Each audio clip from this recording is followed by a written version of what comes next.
Restaurant Unstoppable. Inspire, empower, and transform the industry. Right. So what is a cultural truth? Yeah. So let's take a step back for a second and let's talk about something more biological than that. Okay. Well, now you're getting into the kind of stuff I like. Yeah. And this is the stuff I like too. Okay. Everybody who is listening to this, right, had ancestors. Yeah. Right. Whether we knew our ancestors or not, we have thousands of years of ancestors, right? All of us. And at some point, those ancestors were hunters and gatherers, right? They were very primitive in their behaviors, right? And our biology hasn't changed much since then, right? And how did they survive? Okay, well, they survived by using the energy in their brain in ways that allowed them to survive. Okay, just as we do today. And so what would that mean in practical purposes for them? It would mean that I am walking in some sort of open field of grass, right? And I can't have my brain wasting its time seeing every blade of grass, right? So we allow our brains to, over time, recognize the patterns in our world, and then our brain doesn't actually have to expend any energy when it sees them. This is all like this. Sorry, keep going. Yeah, and so I want you to think for a moment about the blades of grass as, for example, being strip malls today. Okay, when we drive by strip malls today, right, or we drive by 20 pole signs in a row, we no longer see those. Okay, because our brain doesn't want to expend energy on them because they don't represent a threat or necessarily an opportunity. Yeah. Right. Okay. And at the same time, those ancestors of ours, if they saw some striped animal moving between the grass, right, which could have been a tiger, they would see that change in the pattern, right? And that would alert them to opportunity if it was something to eat, or alert them to a threat, right? Yeah. And so biologically, we are trained to pretty much only see opportunities and threats, right? You're walking down the street, whether you're a man or a woman, and there's somebody who is beautiful walking by versus an ordinary-looking guy like me, your eyes are going to turn and look at somebody who might look extraordinary, right? Yeah. And you might not look at the next 100 people, right? And so we're looking at opportunities and threats because our brains make us do that, okay? And those opportunities and threats are always breaks to the pattern. Yeah. Okay? And so one thing we all need to understand is when you go back to that pole sign as one example, you're doing everything you can to break the patterns of the view lines, right? In order so that people will see it, right? Yeah, and see you.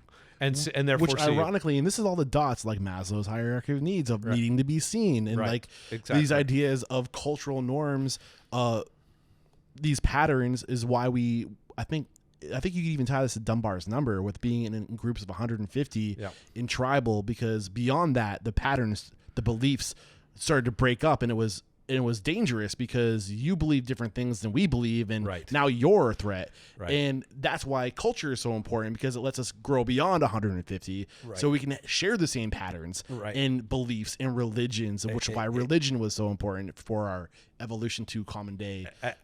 Absolutely. So I'm going to come to cultural truths in just a moment. So when you see McDonald's launching a new product that has a crazy new name to it, right? And they're creating a Happy Meal, and they create a Happy Meal, and they're putting a unique toy in that Happy Meal, and they're doing everything they can to break the patterns of what their competitors are doing. That is like their number one focus is, how do I break the patterns of what all my competitors are doing? And they're all trying to do the same thing. They're all out there looking to break the patterns. You can call us a unique selling proposition. Right, exactly right. That's a way to do it. But that's a way to say it. But for our own biology, to take away the business terminology, we're just trying to like break the patterns that everybody else and our people fall in, that we ourselves fall into. So what does that have to do with cultural truths? Okay. Yeah. So patterns tend to be physical things. I just real quick want to reinforce what you're saying, because you see this with Zig Ziglar and Zig. I think it was Zig Ziglar that said zig when everyone else zags, or is that somebody else? I don't remember. And then you have the Purple Cow by Seth Godin. Yeah, beautiful. These are reinforcing what you're trying to say. Like, absolutely right. And so in this particular case, what I'm telling you as the audience is, don't just understand that it's the path less traveled, or don't just understand that you're trying to like step on a new ground, but take for what I'm saying for as a how-to. If you can actually sit down and look at because we're not to cultural truth yet, to the patterns of your products versus the patterns that you share with competitors of yours, and you can do the opposite, essentially, right?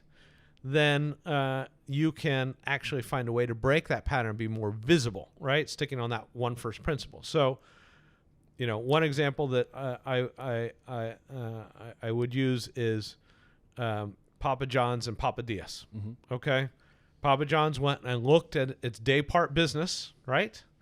And they said, well, we can serve. We want to increase that part of our business. People don't eat a lot of pizzas in the day part business. They want handheld stuff, right? And pizza restaurants serve calzones. Okay. Now you're talking here. I know. I'm getting close to your heart. Okay. But they said that's a pattern, so we can't serve calzones, right?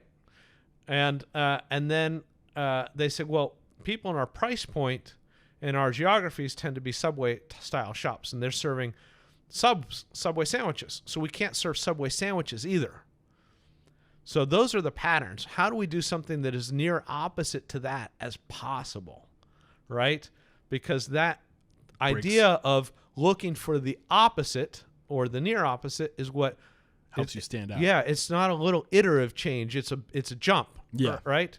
And too many restaurateurs get caught up in making these little iterative changes and saying, I create this little twist or this little take. But it's, folks, if you think back to when you've done that, it was rarely enough to change your business outcomes, right? Yeah. So Papa John's thought about it, and they said, well, what we can do is we can create something which folds over with pizza bread like calzones, right? Make it thinner, not as doughy, but we're going to fill it with sandwich style content. So like a meatball sandwich or a buffalo chicken sandwich, but in a folded over pizza bread, right? And so calzones normally are basically versions of pizza folded over. In this case, they're versions of subs folded over as calzones, right? And a little thinner, a little more sandwich-like. And they called those papadillas. And that pattern break of we're not actually serving a sub or a calzone, we're serving something that's actually unique. A new invention that nobody else is doing. Yeah, nobody else is doing it, right? Yeah. And that lifted Papa John's day part business a lot, okay? And sort of became their profit leader coming out of that particular first year. So that's the sort of work we're trying to do, is find the opposites, okay? So now Eric brought up this question, what is a cultural truth, right? Yeah. And what I said was patterns and pattern breaks, for the most part in our business, are physical things, right? Cultural truths are ideas, okay? And I'm just going to say something stupid as an idea, okay? One cultural truth is that we should drink coffee out of a mug, okay? Another cultural truth is that we should eat with forks and knives and spoons, right? Another cultural truth is that we should put a host, if we have fine dining, at a host station at the front door, right? Everything that we see, everything that Eric and I are looking at right now, okay, all these objects that are around us are made up of human beliefs that we've created, right? Because it's what we've always known. It becomes what we know, part of our culture, right? And it becomes part of our culture, right? And so, because we are not adept as humans at seeing the way that we do things are actually just belief systems that we made up as humans to create some order in this chaotic world. Yeah. Right? We have trouble seeing that actually every one of them can be broken by trying to do the opposite of that idea. Yeah, and you're reminding me right now of Danny Meyer's words in the book, Setting the Table. He says, who says you can't do this? Right. Who says you can't do that? Right. We just kind of come up in this world where we're just so used to social norms that we think that if we break a social norm, it's going to be a disaster. But in reality, it's going to set us up. It's going to make us stand out. Right. And you saw, like you use, I think in the book, the example with Chipotle and how the cultural norm was to get fast food as cheaply as possible. Right. But what ended up happening is that we got really unhealthy food as a result of that. And their cultural truth, or the cultural truth that they broke, was that it doesn't have to be fast and unhealthy. It can be fast and it can be healthy. Yeah. And that's how they broke the norm and stood out.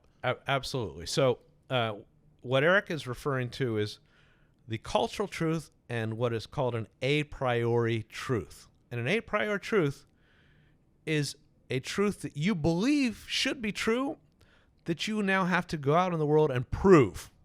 Okay? It's not a truth for everybody yet. It's a truth that you have a conviction that you want to prove that it should be the truth, right? And so Steve Ells, founder of Chipotle, said, fast food, food served quickly, can use real ingredients, not manufactured, processed, factory-made ingredients, right?